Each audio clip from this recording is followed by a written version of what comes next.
What's up, guys? We are back with a full slate of MLB action here on Tuesday, July 2nd. Monday worked out pretty well, guys. We went 2-0 on the day. We had the Astros minus 1.5. They ended up scoring some late runs for us to cover that one, getting them at plus 115 there, and cashing that feels pretty great. We also hit the Mets minus 108. That was an absolutely insane game all over the place, with the Mets eventually coming away with a 9-7 win there in 10 innings. So we'll take those. That'll definitely work there for a very short 3-game slate. Let's get back at it with a full Tuesday slate. But before we get into the games, guys, do me a big favor and hit that like button. It's a great way to show some support for the channel and all the work we put in here every single day. If you're new, go ahead and subscribe. It's 100% free and can keep you from missing out on these picks. Our videos are sponsored by StumpTheSpread.com. Click the link in the description to go over there and join our free email list and check out our top confidence plays on all the major sports. Comment below with all the bets you're looking at today and we will give you our best advice on all of them. We respond to absolutely every single comment, so let us know anything you want to say about my picks, these videos, or anything you see here. As always, our final picks will be in the pinned comment down below. Now let's get into our first game of the day. We've got the Boston Red Sox taking on the Miami Marlins. The Red Sox come into this game fresh off of a kind of tough series there against the Padres. They did win the last game of that series 4-1, so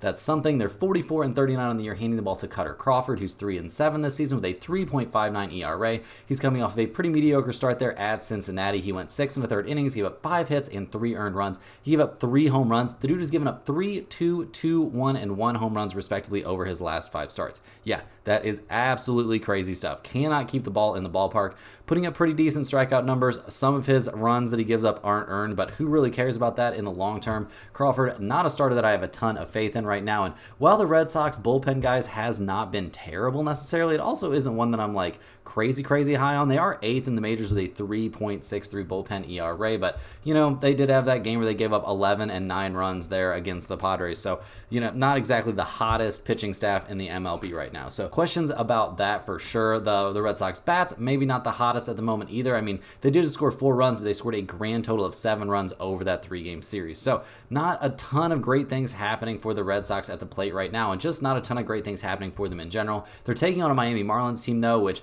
man, that can make you feel better about yourselves, but it didn't really make the Phillies feel that much better about themselves. In a 4-game series, the Marlins ended up winning 2 games there. They're 30-54 on the year, handing the ball in this one to Valente Balazo. He comes into this game. It's only his 2nd start of the year. He back on the 26th, guys, so not that long ago. A very solid start there at the Kansas City Royals. He went 5 innings, gave up 2 hits and no runs while striking out 2. This is a very young guy, not a particularly big guy out there, so we're expecting some ups and downs for him for sure, but his first outing in a very hostile, pretty tough environment went really well. So take that for what it's worth. The Miami Marlins bullpen, on the other hand, guys, is a big problem, and even if their starters have a good outing, the bullpen is letting them slip away. One of the bottom 5 bullpens in all of Major League Baseball, so that is not great. And also, guys, this offense, they've had their ups and downs, maybe some ups, honestly, lately. I mean, they've scored 6, 3, 0, and 7 runs, respectively, there in their series against the Phillies. So, I mean, you know, not amazing, but they'll take it. They are only 29th in the majors in runs scored, though, and they are dead last in the MLB in on-base percentage over the course of the season. Also, not a very good slugging percentage team, so plenty of question marks here for this Miami offense. They definitely have some improvements to make. Looking at the numbers for this game, guys, see the Red Sox are minus 162. The Marlins are plus 148. We've got an over-under of 8.5 in this game. Boston is 24-16 on the road, which is pretty reasonable. Miami is 16-27 at home. Obviously not amazing, but not that bad when you consider how bad this team is overall. So in terms of a side in this game, guys, I think I'm leaning towards the Red Sox minus 162. I don't know if I'm leaning towards it hard enough to put this in the pinned comment. I mean, how much faith do I have in Cutter Crawford? I would say not a ton. Looking at the over-under for this game, it's sitting at 8.5. We do see that Boston is 20-18-2 to the over on the road, so very slight overtrend there, but we see the Marlins are actually an MLB best 29-13-1 to the over when they're playing at home. So, guys, I think the best value in this game is honestly that over 8.5. I know we've seen good things from Balazo so far this season, but is that going to continue in his 2nd start of the year? Seems like a big ask, and how much do we trust Cutter Crawford to keep the ball in the ballpark? Not a lot. So my lean in this game is definitely over 8.5. Is this going in the pinned comment? Seems pretty unlikely. Moving right along, guys, we've got the Chicago White Sox going on the road to take on the Cleveland Guardians. We see the White Sox come into this game fresh off of winning 2 out of 3 there against the Colorado Rockies. They did lose the last game of that series 5-4, though, in a pretty crazy 14-inning game. So, you know, give them some credit there. They're 24-62 on the season, so not having a great time. Handing the ball to Chris Flexen in this one, who's 2-7 with a 5.13 ERA. He is coming off of a, you know, maybe not a complete disaster, but not a very good start against the Dodgers. He went 5 2/3 innings, gave 6 hits and 4 earned runs, including 2 home runs. We also see that the White Sox are 0-5 over his last 5 starts, so that doesn't look amazing. Some of those have been pretty close, and Flexen hasn't been terrible in all of those outings. He's actually been pretty good, and I would say 3 out of the 5, so we'll give him some credit, but not exactly a guy that we're super pumped about. Also not pumped about the White Sox bullpen. They're 24th in the majors with a 4.57 bullpen ERA, so pretty questionable stuff there. And the bats, man, the bats for this team, they've been a little bit better recently. I mean, they scored 4, 11, 5, and 1 run respectively over their last 4, but this season they're pretty much in dead last in almost every major statistical category. They're last in runs scored, last in slugging percentage. They're only batting .220 as a team, and they're only getting on base at a .281 mark. Not a lot of particularly good hitters. We do see Paul DeJong with 15 home runs, but he's only batting .236 this season. Just not a lot of great things to say about this offense, and they're going to have to score some runs going up against the Cleveland Guardians, who come into this game slumping a little bit, guys. They've actually lost 4 out of their last 5. They just lost 3 out of 4 to the Kansas City Royals. They're 52-30 on the year, though, so, not exactly a disaster situation. They're handing the ball to Carlos Carrasco, who's 3-6 this year with a 5.27 ERA. He's coming off of a pretty reasonable start there at Camden Yards, guys, taking on the Orioles. He went 5 innings, gave up 6 hits, and only 2 earned runs. He did give up a home run in that game, but giving up a home run to the Orioles is pretty standard. Honestly, over his last 5 starts, I'd say he was solid in at least 3 of them, and yeah, just in general, pretty positive things to say about Carrasco. I mean, he's a veteran for sure. He's doing his best to eat up some innings for this Cleveland team, and he's doing a pretty good job. Their bullpen in general is able to pick up the slack when he comes out of the games. I mean, they're sitting around 7th in the majors with a 3.60 bullpen ERA, so nothing too terrible there. The bats haven't looked great recently, though, guys. That's been the big problem. I mean, they scored 2, 7, 3, 1, and 2 runs respectively over this little rough stretch here. They need Jose Ramirez to produce in a big way for this offense to have success. I mean, he's been great this season, batting .280, 23 home runs, 76 RBIs. The dude's looking good. No question about that. But man, can he really carry this offense if things aren't really going their way? Seems like a pretty big ask. This team is 6th in the majors in runs scored, though. They're 10th in on-base percentage and 10th in slugging percentage, so not a terrible offense. And looking at the numbers for this game, guys, we see the Guardians at -188. We've got the White Sox at +170. We've got an over-under of 9 in this game. We see the White Sox are an MLB worst on the road. They're 8-33 this year playing on the road. We see that Cleveland, they are 26-9 at home. That is an MLB best mark.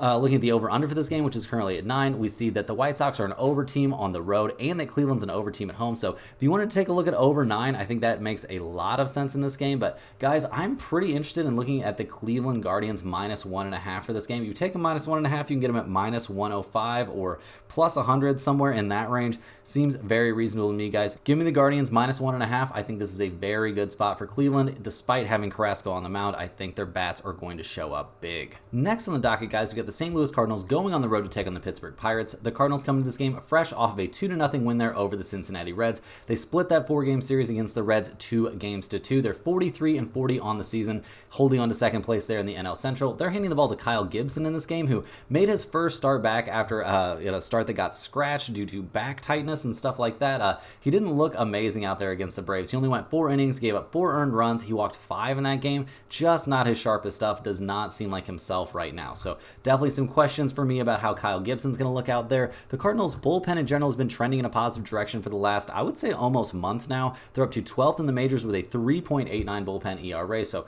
certainly significant improvement over the last bit here for their bullpen. The bats, guys, have been a problem for the Cardinals all season long. In their series against the Reds, they scored 2, 4, 1, and 4 runs respectively. Not great. Not great stuff. Over the course of the season, guys, they're 27th in the majors in runs scored, 20th in on-base percentage, also 20th with a slugging percentage of .376. Batting average is hovering there up close to MLB average, but still not amazing. And yeah, just have some questions. I mean, Mason Wynn's hitting the ball well. This team is doing what it can to try and manufacture runs, but this is supposed to be a good offensive team if you could see Arenado and Goldschmidt's hitting at, near their career average numbers, but that has not been what's happened this season. So major questions for me about the Cardinals offense. They're taking on the Pirates, who come into this game winners of 3 out of their last 5. They did just lose 2 out of 3 at Atlanta, but they did win the last game of that series 4-2. They're handing the ball in this one to Mitch Keller, who's 9-4 this season with a 3.20 ERA. He is coming off of a kind of mediocre start there at Cincinnati. It was a game that we saw the Pirates win 9-5, but he gave up 4 runs on 6 hits over 5 2/3. So not his best stuff. The last time he faced the Cardinals, he didn't have a great time. It was at St. Louis. which this one's going to be at Pittsburgh, so that has to be a little bit helpful. He went 6 innings, gave up 8 hits and 4 earned runs, so not exactly his best stuff there, and you want to be pitching well going up against an NL Central opponent for sure. So some questions about how Keller's going to look here against the Cardinals. Also some questions about how this Pirates bullpen is going to look. I mean, they're not terrible, guys. They're 14th in the majors with a 3.98 bullpen ERA. They didn't have a terrible time in their last series here against Atlanta, so we'll take that for what it's worth. Brian Reynolds, we just saw his MLB best hitting streak get snapped, but other than that, guys, not a ton of crazy positive things to report for this offense. I mean, they scored 4, 1, 1, 6, and 5 runs respectively over their last several games. Not a great offense. 25th in runs scored, 27th in team batting average. Significant questions for me about this offense. And looking at the numbers for this game, guys, you see the Cardinals at plus 105, the Pirates at minus 122. We've got an over-under of 8 in this game. The Cardinals are 19-22 on the road. Pittsburgh is 19-20 at home, so not a whole lot to go on there. We do see both teams showing kind of significant trends to the under. St. Louis is 22-16-3 to the under on the road. Pittsburgh is 20-17-2 to the under at home. If this was 8.5, maybe I'd want to take the under, but I also don't super trust either one of these pitchers or either one of these offenses. Guys, in general, I'm going to go ahead and lean towards the Pirates minus 122. I do think Keller could have a bounce back start here against the Cardinals, and I don't trust Gibson right now. He's not looking like himself out there, so give me the Pirates minus 122, but no pin comment for me on this one. Next on the docket, guys, with the New York Mets going on the road to take on the Washington Nationals. The Mets come into this game fresh off of a Game 1 win in this series. They won 9-7 in a crazy one. Tons of runs scored there very late in the game, and just all kinds of madness there at the end. Thank you, Mets, for coming through. You're now 41-41 on the season. Handing the ball to Sean Manaea. He is 5-3 this year with a 3.89 ERA, coming off a very good start there against the Yankees. He went 5 innings, gave up 2 hits and no runs. He did walk 5 in that game, so that's a bit of a concern, and he's a guy that can have some control issues, but over his last 3 starts, he's looked very good, and we've seen the Mets win 2 of those starts. So, pretty positive things out there for Manaea. Also, yeah, I mean, it's been a little bit of a mixed bag here for the Mets bullpen. I mean, over the course of the season, it hasn't been great. Overall, they've been trending in a positive direction over this, positive streak they've had. But yeah, yesterday did not exactly fill me with optimism about this bullpen, and now they're going to be a little bit depleted after such a crazy game. So, a little bit sketched out by this Mets bullpen, not going to lie, guys. The offense, though, has been headed in the right direction for sure, very hard. They're not missing Starling Marte too much at all. They've scored 9, 5, 6, 7, 12, 9, and 5 runs over their last several games, putting up nice crooked numbers. Things are looking good for them offensively. They're 10th in the majors in runs scored, 10th in the majors in team batting average, batting .250 as a squad. They're 7th in on-base percentage. This team's also putting up good power numbers all of a sudden. A lot of good things we're seeing coming out of the Mets bats, and they're taking on a Nationals team that's not exactly hitting the ball crazy well, although they are coming off a game where they scored 7 runs. Don't get me wrong. They're going to be handing the ball in this one to DJ Hurts, who's 1-2 this season with a 5.48 ERA. He's coming off a pretty bad start there at San Diego, where he only lasted 3 1/3 innings, gave up 6 hits and 4 earned runs. His last couple of starts in a row haven't looked that great. I mean, at Colorado, not having a great time, and then at the Padres, not having a great time. So he is going to be back at home for this one, so maybe that'll help him a little bit. But yeah, he's not a guy we trust to go super deep into the game, and that's going to put more pressure on a depleted bullpen that's only kind of an MLB average bullpen, and the bats have not been great, guys. I know they're coming off a game where they scored 7 runs, but before that, they had scored 0, 8, 1, 5, and 7 runs, respectively, which is honestly a huge power surge and production surge for this offense. They're 21st in the majors in runs scored, 27th in slugging percentage. They're only getting on base at a 304 clip. This is just not an offense I feel great about. I mean, CJ Abrams has been hitting the ball well lately, so we'll give him some credit there. But looking at the numbers for this game, guys, we see the Mets at minus 125. We see the Nationals at plus 115. We got an over-under of 9 in this game. The Mets are 18-16 on the road. The Nationals are 17-19 at home. We do see the Mets are a great over team when they're on the road, guys. They are 22-10-2 to the over on the road, which is an MLB best number. So if you wanted to just play that trend and take a look at the over 9 in this game, I guess you could. I'm not in love with that necessarily, although DJ Hurts has been pretty mediocre and Manaea can have some freakouts. So maybe you could bank on that. But in general in this game, guys, I'm leaning towards the Mets minus 125. I think they're in a pretty good spot to get another win in this game. I think if both bullpens are depleted, I think that honestly favors the Mets in this situation. So we'll see if this ends up in the pinned comment. It's got a chance, but I would say an outside chance. Moving right along here, guys, we're looking at the Cincinnati Reds going on the road to take on the New York Yankees. The Reds come into this game fresh off of a 2-0 loss there at the Cardinals. They split that series 2 games apiece. They're 39-45 on the year, not having the season they were hoping for. Handing the ball this one to Graham Ashcraft. He's 4-4 this season with a 5.45 ERA. He's coming off of getting just absolutely shelled by the Pirates. Not a good outing there, and honestly, hasn't had a lot of good outings over his last 5. He's faced some pretty tough opponents. I mean, he's faced the Dodgers twice, so, you know, he hasn't had the easiest road to go there, but in general, he has not done great. Not a lot of the great things coming out of Ashcraft right now. The Reds bullpen in general, guys, has been trending down maybe just a hair, but they are still 11th in the majors with a 3.86 bullpen ERA, and for a team that plays their home games at the Great American Ballpark, I don't think that's too embarrassing. The offense for this team all season long has been kind of embarrassing, though, guys. They've scored 0, 9, 0, and 11 runs, respectively, in their series against the Cardinals. So when they were scoring a lot, but when they weren't scoring, man, it got pretty dark. Over the course of the season, guys, they're still only 24th in the majors in batting average, 21st in on-base percentage. All those big offensive explosions have helped their run totals, but man, the batting average numbers, all the other counting stats, not really looking too hot. So not a team I'm high on offensively. They're taking on the New York Yankees, who just managed to split a 4-game series there against the Toronto Blue Jays. They did win the last game of that series 8-1, so that's great. I'm sure that's a fun time for them, but this team is not playing like they expect to be playing. Obviously, they're missing Stanton. He's still going to be out for a bit. I mean, he resumed activity on a treadmill there on Thursday, so he's making progress, but I don't know how close he really is. And do you want to rush a guy back from a hamstring? I would not exactly think so. So this is not a Yankees team that's at full strength right now. Maybe not playing their best ball. They're handing the ball in this game to Luis Gil, who has been a huge question mark lately, guys. He's down to 9-3 on the season with a 3.15 ERA. Great looking numbers, but both of his last 2 starts have been absolute disasters. At home against Baltimore back on the 20th, he gave up 8 hits and 7 earned runs in only an inning and a third. His last time out on the 26th at the Mets, he went 4 1/3 innings and gave up 5 earned runs on 4 hits. Just not himself. Don't know what the deal is. Very, very sketched out by Luis Gil out there on the mound. The Yankees bullpen obviously is fine. They're 5th in the majors with a 3.53 bullpen ERA. They've had some hiccups lately, but I think that bullpen out there in general is going to be totally fine.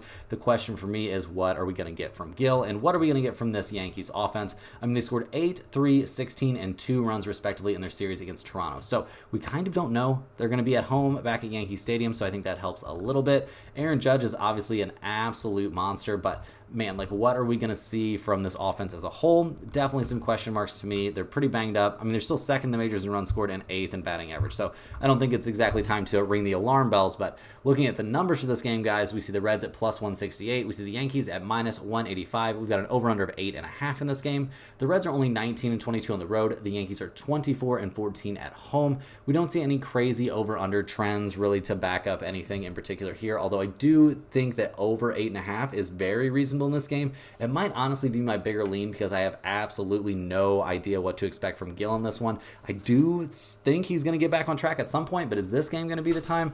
I don't know, guys. We're going to have to wait and see. If you're begging me to bet this game, give me the over 8.5, but other than that, it's going to be a pass for me until the Yankees prove that they're for real again. Next up, guys, we're looking at the Houston Astros going on the road to take on the Toronto Blue Jays. The Astros come into this game fresh off of that solid 3-1 win there in Game 1 of this series. Thank you for covering that 1.5. Astros put that win on the board. The Astros are handing the ball in this one to Spencer Arrighetti, who's 4-6 this year with a 5.68 ERA, but he's been throwing the ball pretty well lately. His last start was a great one against the Rockies. He went 7 innings, he gave up 3 hits, and struck out 10 while shutting out the Rockies in that game. We saw the Astros win that game 7-1. They've won both of his last 2 starts, so definitely some positive things. Not like he was facing the toughest opponents necessarily, though, so, maybe take that with a little bit of a grain of salt. But in general, we're liking what we're seeing from Arrighetti. Are we liking what we're seeing from the Houston bullpen? Well, not necessarily over the course of the season, but recently things have been headed in a good direction. They're 17th in the majors with a 4.04 bullpen ERA, so nothing too bad there. And the bats have been headed in a positive direction too, guys. This has been sneakily one of the hottest teams in the majors this, last,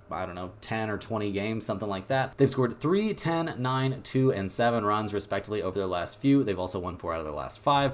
things are definitely looking up for this offense. I mean, 12th in the majors in runs scored, but first in batting average, top 10 in all the major categories except for runs scored, so we can expect that run scored number to continue to creep up. And they're taking on a Toronto Blue Jays team that hasn't been having the best time lately, guys. They've lost 3 out of their last 4 overall. They're 38-46 on the season, so that is not ideal. They're handing the ball in this one to Jose Barrios, who's 7-6 this year with a 3.38 ERA. He's been one of the bright spots for the Blue Jays this year. He's coming off a start against the Yankees where he looked very good. He went 7 innings, gave up 2 earned runs on 2 hits. He struck out 8 and walked 3. That was a very good outing for sure. A bounce back from having a tough outing at Cleveland, so we'll give him some credit. He's looked pretty good in general this season. He's had his hiccups lately, but overall, not a bad year. The Toronto bullpen, though, has had a bad year, guys. They're one of the worst bullpens in Major League Baseball, so if you're betting against the Toronto Blue Jays, don't give up hope until the last inning is over because, yeah, the bullpen could always give things up there. Offensively, that's been an even bigger problem than the bullpen, guys. The Blue Jays just not a good offensive team. They've scored a grand total of 2 runs over their last 2 games. Not hitting the ball great. We just saw Vladimir Guerrero Jr. get scratched from the lineup in that game against the Astros, so we don't know for sure if he's going to be back in this one. There's also some weird rumors out there about a possible trade situation. He was already talking about getting traded to the Yankees earlier this season, so who knows? Maybe this is a real injury. Maybe it's not. Don't know for sure. Don't also know if he's going to be playing in this game, so that's kind of a significant concern. He is a big chunk of that Blue Jays offense, which has been pretty bad this season, guys. 24th in the majors in runs scored and 20th in team batting average, batting .236 as a squad. So looking at the numbers for this game, guys, we see the Astros at -102. We see the Blue Jays at -114. We've got an over-under of 8.5 in this game. Houston is only 17-22 on the road, so that's a little bit sketchy. We see Toronto is 20-22 at home, so, you know, not amazing numbers there. Looking at the over-under in this game, it's at 8.5. Houston is a huge under team on the road. They're 14-1 to the under on the road, and Toronto's basically a 50-50 over-under team at home. So in general, in this game, guys, I do think no run first inning is very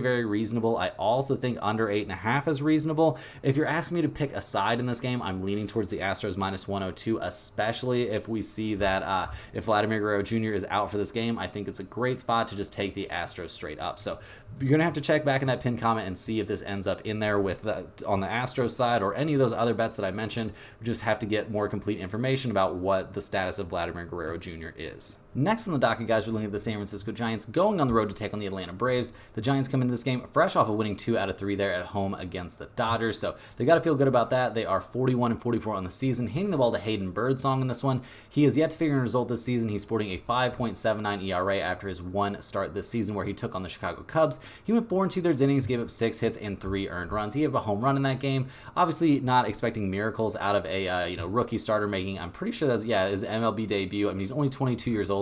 We'll cut the kid a little bit of slack. He looked pretty decent out there, albeit against a weak hitting Cubs team. So going to be much more of a test for him in this one. Also, guys, looking at that Giants bullpen, big question marks out there. 23rd in the majors with a 4.50 bullpen ERA. So the opponents for the Giants are never out of these games. They could always make a late game surge, and the bats have looked better lately, guys. I mean, they've scored 10, 7, and 5 runs there in that series against the Dodgers. So pretty positive stuff there. They're slightly above average in runs scored, but they're not a great slugging percentage team. They're batting .247 as a squad, which is good. Their on-base percentage is .317, which isn't terrible.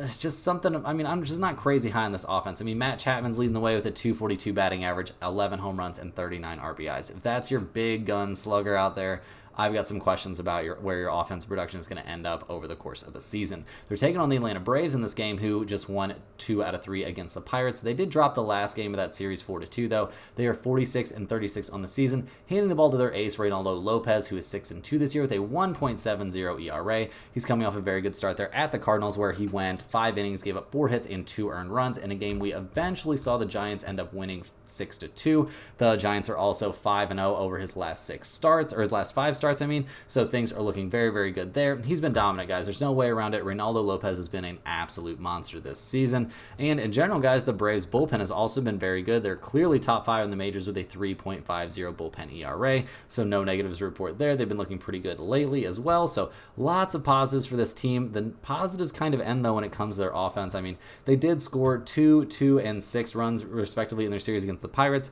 Not exactly fantastic stuff. They got shut out the other day at the White Sox, so that's pretty embarrassing. Ozuna's had a little bit of a downtick here. They're down to 17th in the majors in runs scored, 16th in the majors in team batting average.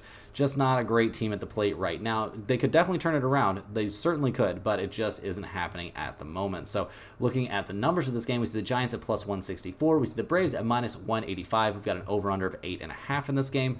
We see San Francisco, they struggle on the road, guys. They're only 16 and 24 on the road. Atlanta is 26 and 14 at home, so that's pretty positive stuff, and they're running their best starter out there. So all of that's definitely pointing to Atlanta for me. In terms of an over-under for this game, we see it's at 8.5, which feels a bit high. Atlanta is 25 and 15 to the under at home, but we see the Giants are a big over team on the road. They're 26, 13, and 1 to the over on the road. So maybe a little bit scared away from the over in this game, or the under, not really interested in that, but I'm definitely interested in Atlanta. A minus 185 seems a bit expensive. If you wanted to take them minus 1.5, I could also get on board with that. If you do that, you can get them at plus 115, which seems good going up against Birdsong and the Giants. I mean, their bullpen not very good. So yeah, I think give me the Braves. Minus 185 is a little bit too expensive. So go ahead and give me the Braves minus 1.5. I think they can cover that number, especially with Lopez out there on the mound. We can hope that he makes a little bit of a longer start, but even if he doesn't, we've got a good amount of faith in their bullpen. Next up, guys, we're looking at the Detroit Tigers going on the road to take on the Minnesota Twins. The Tigers come into this game fresh off of a crazy 7-6 win there at the Angels. They're 38 and 46 on the season, handing the ball in this one to Tariq Skubal, who is 9-3 this year with a 2.32 ERA. The guy's been absolutely dominant this year. He's coming off a great bounce-back start there against the Phillies, where he went 7 innings, gave up 3 hits, and no runs while striking out 7 and walking 1. It was a bounce-back after a rough start at Atlanta, but in general, guys, he's been very, very good this season. No doubt about that. The dude has been absolutely dealing out there. The Tigers bullpen also has not been terrible, 13th in the majors with a 3.92 bullpen ERA, so that will also work. This team, the pitching staff is pretty good, but man, the bats, nothing to write home about. They are currently sitting in 21st in the majors in runs scored. They're 26th in the majors in team batting average. Over their last few games, they've scored 7, 5, 2, and 0 runs, and that was in a 4-game series against the Angels. Not a very good pitching staff. So major questions for me there about the Tigers' bats, but other than that, the pitching staff has looked good for sure. They're taking on the Twins, who come into this game fresh off of winning 2 out of 3 there at Seattle, a pretty tough place to play. The Twins kind of swinging some hot bats right now, and they're 47 and 37 on the year, handing the ball in this one to Simeon Woods-Richardson, who's 3-1 this season with a 3.41 ERA. He's coming off of a decent, maybe not elite start there at Arizona. He went 5 1/3 innings, which is fairly deep into the game for him. He gave up 3 runs. They were all earned. He gave up 4 hits in that game. He struck out 4 and walked 2.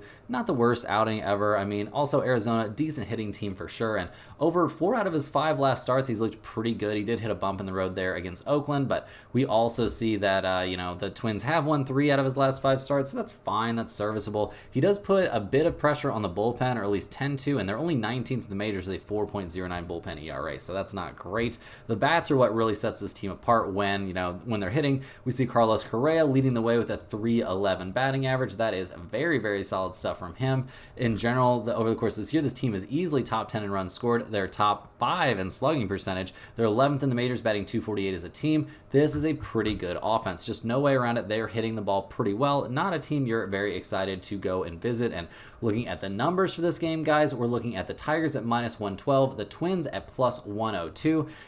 With Skubal on the mound, it's a little bit tough to bet against the Tigers, but man, he's got to come out at some point, and then maybe they can take advantage of the bullpen. The last time he faced the Twins, though, he was very, very good. He went 5 innings and gave up only 2 hits while striking out 5. That was a long time ago, guys. That was back in April. So, take that with a little bit of a grain of salt. But in general in this game, I'm leaning towards the Twins plus 102. They're 23 and 16 at home. Detroit is 19 and 24 on the road. No major trends here in the over-under that I'm super interested in, but I am very interested in a no-run first inning spot in this game. If it's a reasonable price, this could actually end up in our pinned comment, because both of these guys seem like they get off to pretty good starts, and really I feel good about both of these starters in this game. So give me a look at the Twins possibly, and also a hard look at that no-run first inning. Next on the docket, guys, we're looking at the Philadelphia Phillies going on the road to take on the Chicago Cubs. The Phillies come into this game fresh off of splitting a 4-game series there against the Miami Marlins. Yeah, not exactly what you're supposed to be doing as the Philadelphia Phillies. I know they're banged up right now. They're a little bit shorthanded, yada, yada, but man, it's the freaking Marlins, guys. But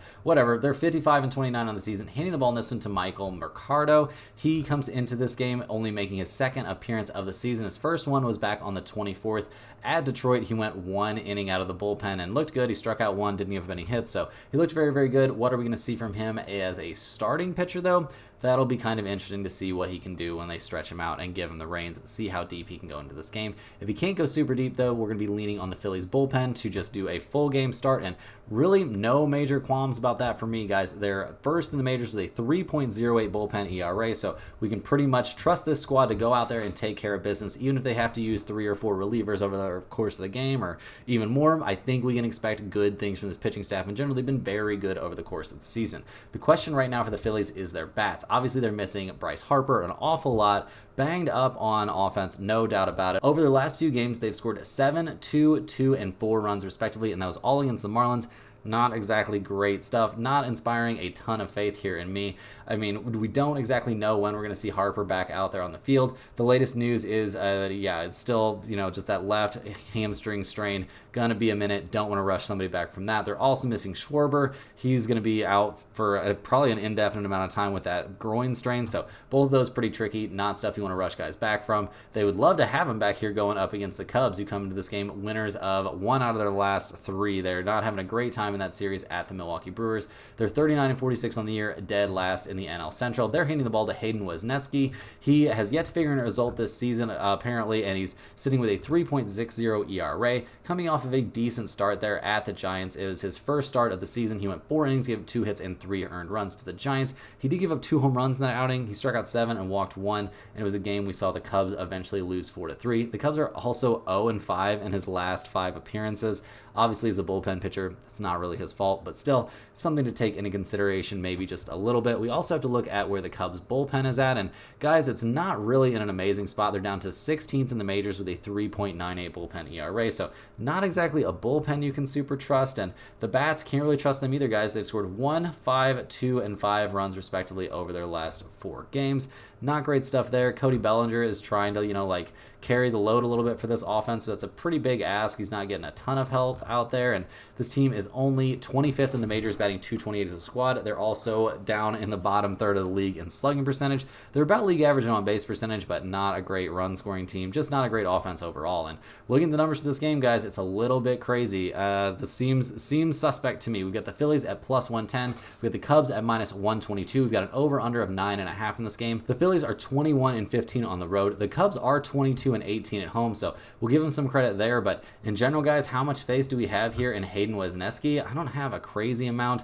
I have a lot of faith in the Phillies bullpen to figure things out over the course of a whole game. I also definitely trust the Phillies to put up some runs against the Cubs, and they might not need a ton. We see both of these teams showing trends towards the under. The Phillies are 18-16-2 to the under on the road, and the Cubs are 21-18-2 to the under at home. So if you want to take a little look at under 9.5, I feel like that is very much in play. But in general, guys, I really like the Phillies +110 in this game. I think there's a very reasonable shot this ends up in the pinned comment, despite their offense being a little banged up. Next on the docket, we're looking at the San Diego Padres going on the road to take on the Texas Rangers. The Padres come into this game fresh off of losing their last game of the series there at Boston. They did win 2 out of 3 there, so I'm sure they're not too disappointed in that. They're 46-42 on the season, so things are looking up a bit for a team that's definitely had their struggles. We have yet to see Tatis make his way back into the lineup, but they certainly haven't missed him lately. They're handing the ball in this game to Dylan Cease, who's 7-6 this year with a 3.84 ERA. He's coming off a fantastic start there against the Washington Nationals. He went 7 innings, gave up 1 hit and no runs, while striking out 9 and walking 2.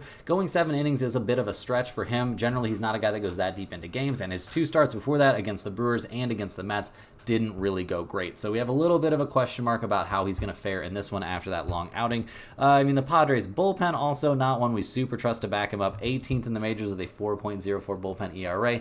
Not exactly elite stuff. So some question marks there. The bats pretty much have been awake lately. They did only score 1 run in their last game of the series there against Boston, but over their last few, they scored 1, 11, 9, 8, and 9 runs respectively. So swinging some pretty good bats. Profar's batting .314. In general, this team's 5th in the majors in runs scored and 2nd in the majors, batting .263 as a team. And I think if they get Tatis back, that can only help them. We've seen Machado swinging some pretty hot bats lately, and yeah, they're 5th in the majors in on-base percentage. This is just, generally speaking, a very good offense, and they're taking on a Texas Rangers team who comes into this this game fresh off of salvaging one win there on Sunday Night Baseball over the Baltimore Orioles. They won 11-2 in that game, but in general, that wasn't a series that went great for them, and they needed that win to snap a 6-game skid. They're handing the ball in this one to Nathan Eovaldi. He's 4-3 this year with a 3.45 ERA. He's been very, very good this season, no doubt about it. He's coming off of a kind of middle-of-the-road start for him at the Brewers. He went 7 innings, gave up 9 hits, and 5 earned runs in that outing. Not his best stuff. He's back at home, though, and the last time he pitched at home, it was against Kansas City Royals. He went 6 innings, gave up 4 hits, and 2 earned runs. So, generally speaking, at home this year, he's been very, very good. His last 3 home starts against the Royals, the Giants, and the Tigers were all very good, and 2 out of 3 of those were wins there for the Rangers. So they'll definitely take that. Their bullpen, guys, has not been great. They're 20th in the majors with a 4.12 bullpen ERA, but not that much worse than the Padres, so not exactly a huge concern in this exact spot. The bats, guys, they came alive there in the last game of that series, but in general, they've been hitting the ball pretty softly lately.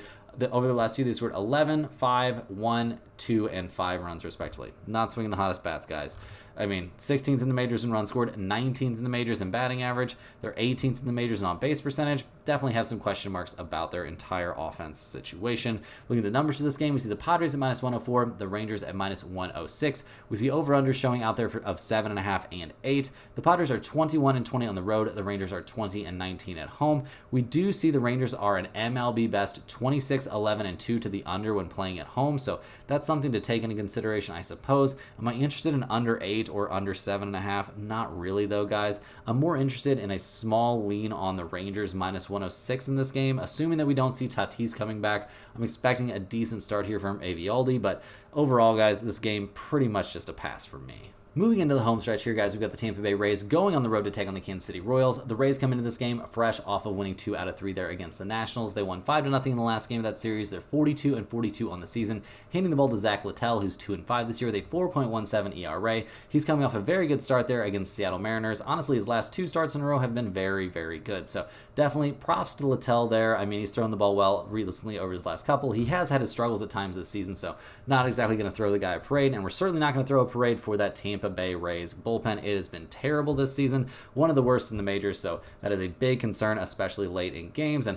the bats, they've looked a little bit better lately, I guess. I mean, they scored 5, 1, and 3 runs respectively in that series against the Nationals. They're 23rd in the majors in runs scored, though, also 23rd in slugging percentage. Not a great power team, guys, not a great power team at all, so definitely some concerns for me when it comes to this offense. And they're taking on a Kansas City Royals team that's been very good at home this season. They just won 3 out of 4 games there against Cleveland, and those games were played in Kansas City. The Royals are up to 47-39 on the year, handing the ball to Brady Singer in this game, who's 4-4 this season with a 3.12 ERA. He's coming off of a very good start there against the Marlins. I know it's the Marlins, but still, he gave up only a single earned run over 7 1/3 innings, so good stuff out there from him. Definitely, the last couple starts have been very, very serviceable. No major complaints from me. The last time he took on the Tampa Bay Rays was back on the 25th of last month. He went 5 innings, gave up 4 hits, and only a single earned run, so not a maybe super elite start, but definitely not something to cause us a major concern. And once Singer comes out of this game, we can also pretty much trust the Royals bullpen again. I feel like they're up to 10th in the majors. Once again, they're sporting a 3.76 bullpen ERA, so nothing wrong with that. And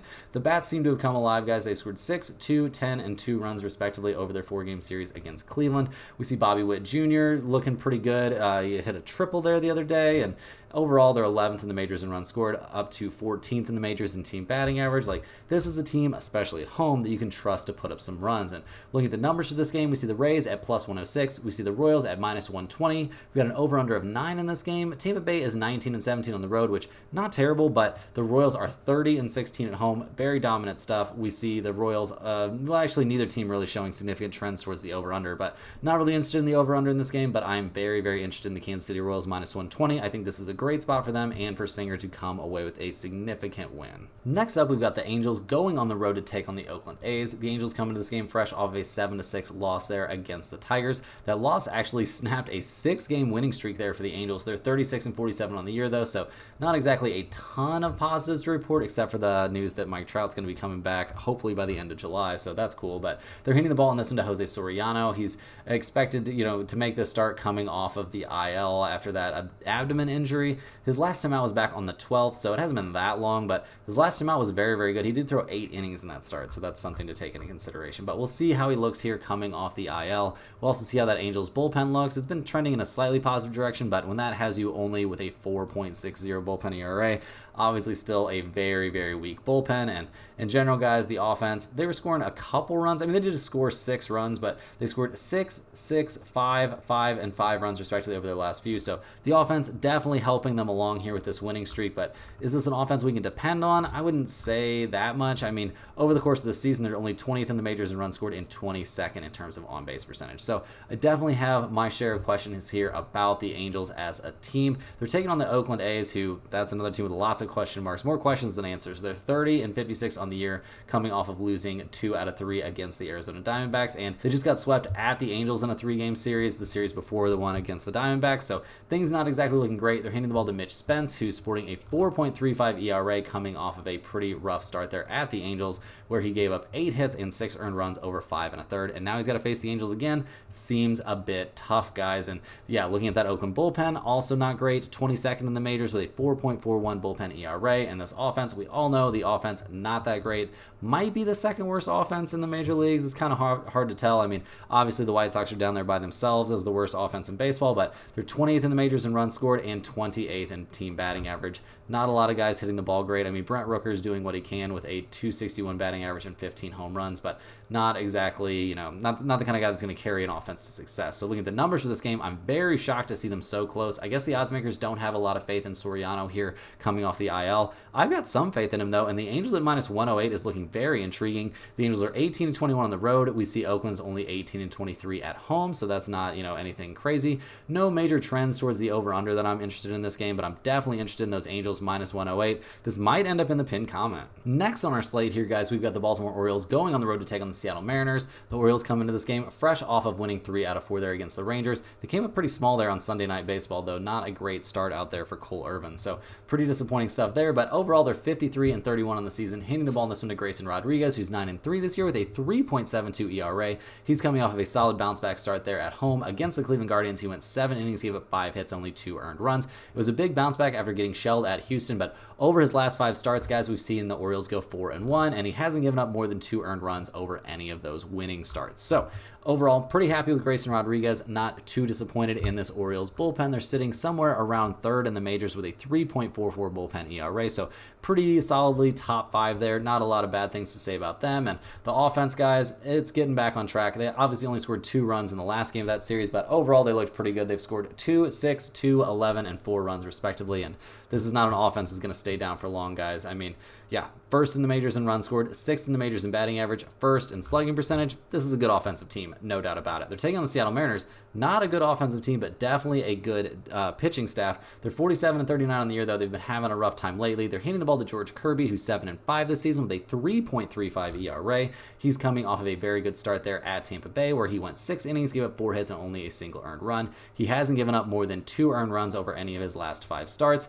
But has he faced an offense as good as Baltimore this season? Well, he did face Baltimore already once this year, back on the 19th of last month. It was at Camden Yards. He went 6 innings, gave up 9 hits and 5 earned runs, including 2 home runs. So definitely some big question marks for me about how he's going to look going up against such an elite offense, and an offense that's had its way with him before this season. The Seattle bullpen is very good, 6th in the majors with a 3.58 bullpen ERA, but this offense, guys, is straight up not good, guys. 3-1, 3, and 5 runs respectively over their last 4 games. 26th in the majors in runs scored, dead last in the majors, batting .218 as a team. Just not an offense that you're going to be very excited to back. And looking at the numbers for this game, we see the Orioles at -112. We see the Mariners at -104. We got an over-under of 7 in this game. Baltimore is 24-14 on the road.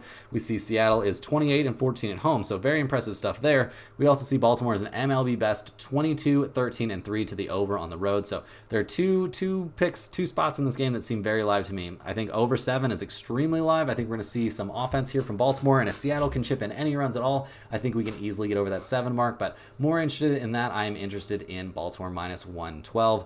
Obviously, with Kirby having had trouble against the Orioles earlier this season, I think that puts Baltimore in a very good position. Last but not least, guys, we're looking at the Arizona Diamondbacks going on the road to take on the LA Dodgers. The Diamondbacks come into this game fresh off of winning 2 out of 3 there against the Oakland A's. They won the last 2 games of that series, very convincingly outscoring Oakland 8-1.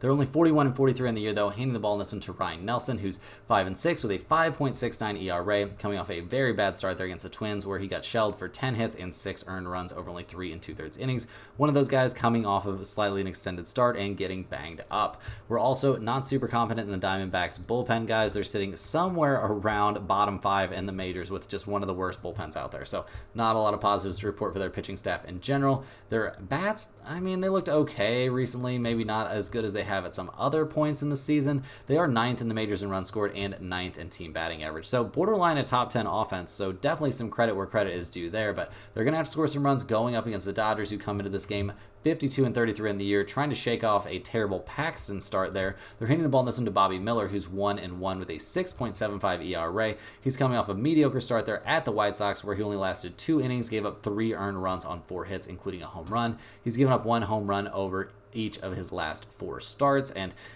yeah, guys, we see the Dodgers, a very elite team, are only 2-3 over his last 5 starts, and he hasn't really taken on an elite team during any of those starts. So major concerns out there for me with Bobby Miller on the mound, and obviously the Dodgers bullpen has been very good this season, but man, can they pick up all that slack? They're very likely to be in a hole once they get handed the ball. So we are going to be leaning a lot on the Dodgers offense, which has been up and down lately. They scored 4, 14, 3, and 4 runs respectively over their last few games. A lot of weight on Ohtani's shoulders right now with some injuries going on. We don't know when we're going to see Mookie Betts back out there, but overall, this Dodgers team not necessarily having the greatest time. I mean, a very long way to go, and this team is in good shape in terms of, like season numbers, but right now it's looking a little bit tough. And look at the numbers for this game. We see the Diamondbacks at plus 168. We see the Dodgers at minus 182. We see an over-under of only 8.5 in this game. I mean, the Diamondbacks are an under team when playing on the road, but the Dodgers are an over team at home. And in general, guys, I really like the over in this game. Not taking a side in this game, maybe I would slide slightly with the Diamondbacks, but I think over 8.5 is very, very live in this game. Is it going to end up in the pin comment? Honestly, it's got a chance. Definitely has a chance. I think there's going to be plenty of offense in this game to justify that. I mean, not nearly big enough of a number if you ask me. That's all the games we have for today, guys. Hit that like button for good luck on all of your bets and subscribe to the channel if you're new. Let me know in the comments any questions you have on today's slate. Thanks for watching. You can click the link in the description to check out stumpthespread.com, and we'll see you guys tomorrow for more sports betting action.